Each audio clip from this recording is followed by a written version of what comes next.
বোরকা পরা মেয়েরা এসব সুযোগ পায় না।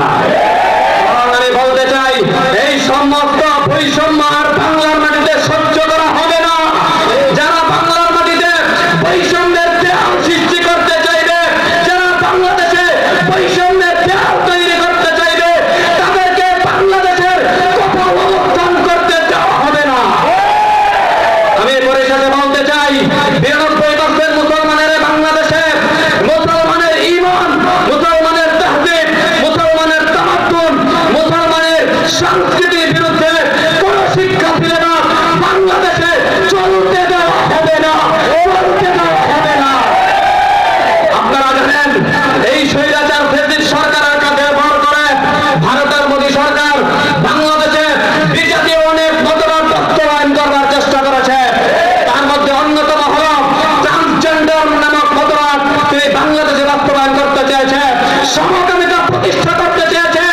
আমি বলতে চাই বাংলাদেশে মুসলমান লক্ষ কোটি তাওহীদি জনতা থাকতে বাংলার মাটিতে কোনদিনও বিজাতীয় সংস্কৃতি বাস্তবায়ন করতে দেওয়া হবে না।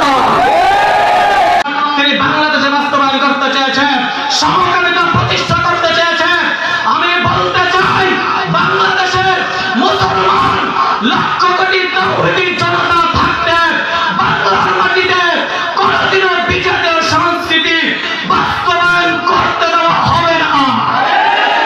শুধু তাই না, আমরা আওয়ামী সরকারের 15 বছরের শাসন দেখেছি। তার 15 বছরের শাসন এই কথা ব্যর্থহীনভাবে প্রমাণ করে যে তার শাসনের বিরুদ্ধে বড় একটা অপশক্তি ছিল। সে অপশক্তির নাম কি? সেটা হলো ভারতের দাদা বাবা নরেন্দ্র মোদীরা। আমি বলতে চাই তোমরা যদি বাংলাদেশের মানুষের অধিকার হরণ করতে চাও, তোমাদের অখণ্ড ভারতকে তোমরা রক্ষা করতে পারবে না। এই 18 কোটি মুসলমানকে দাবায় রাখতে পারবে না। আওয়ামী সরকারের রাজনীতি দেখেছি, তিনি বাংলাদেশকে ভারতের অঙ্গরাজ্য পরিণত করবার স্বপ্ন দেখেছেন। আওয়ামী লীগের রাজনীতি ভারতকে, বাংলাদেশকে ভারতের অঙ্গরাজ্যে পরিণত করবার রাজনীতি। আওয়ামী লীগের রাজনীতি বাংলাদেশকে বাকরুদ্ধ করবার রাজনীতি। এদেশের মানুষকে খুন আর হত্যা করবার রাজনীতি। আওয়ামী লীগের রাজনীতি এদেশের মানুষের ভোটার অধিকার হরণ করবার রাজনীতি। আওয়ামী লীগের রাজনীতি এদেশের ওলামায়ে কেরামের উপর নির্যাতন করবার রাজনীতি। আওয়ামী লীগের রাজনীতি এদেশের আল্লামা মামুনুল হক সহ বড় বড় হকের আওয়াজগুলোকে কণ্ঠনালী চেপে ধরবার রাজনীতি। আমি বলতে চাই যদি আগামী বাংলাদেশে আমাদের কণ্ঠকে রুদ্ধ করবার চেষ্টা করা হয়, আমরা দেশের নাগরিক হিসাবে, দেশের আগামী প্রজন্মের কল্যাণকামী হিসাবে, দেশ জাতির স্বাধীনতার অতন্ত্র প্রহরী হিসাবে আমরা আমাদের যুক্তিসম্মত মতামত তুলে ধরবার অধিকার রাখি।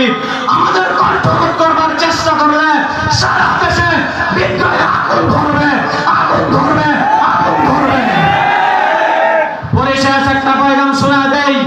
5 আগস্ট যখন আমরা বিজয় উদযাপন করলাম, তখন একটি চক্র বের হলো। সারা দেশের মানুষ বিজয় উদযাপন করতে ব্যস্ত। তখন একটি চক্র নতুন করে আমাদের স্বাধীন বাংলাদেশে খুন, গুম, হত্যা, ডাকাতি আর লুটতরাজ করার জন্য মেতে উঠেছিল। তাদেরকে স্পষ্ট ভাষায় বলতে চাই, তোমরা আজকে ইত্তেহাদুল ওয়াহিদিনের সনদ বাংলাদেশের মঞ্চ থেকে বলতে চাই, এই দেশের মানুষ লক্ষ কোটি মানুষ বুকের তাজা রক্ত দিয়ে, এদেশের স্বার্থ দিয়ে এই দেশ থেকে নব্য কোনো ফেরাউনকে বাংলার ক্ষমতার স্তরে বসাবার জন্য নয়, বরং আগামীর বাংলাদেশ হবে স্থির বাংলাদেশ হবে, মুসলমানের বাংলাদেশ, ন্যায় ইনসাফের বাংলাদেশ গড়তে চান, এদেশের ওলামায়ে কেরামের হাতকে শক্তিশালী করতে হবে। আপনারা সবাই রাজি থাকছেন তো ইনশাআল্লাহ? আল্লাহ কবুল করুন। নাসরুম মিনাল্লাহি ওয়া ফাতহুন করিব ওয়া বাশশিরিল মুমিনিন ওয়া আখিরু দাওয়ানা আলহামদুলিল্লাহি রাব্বিল আলামিন।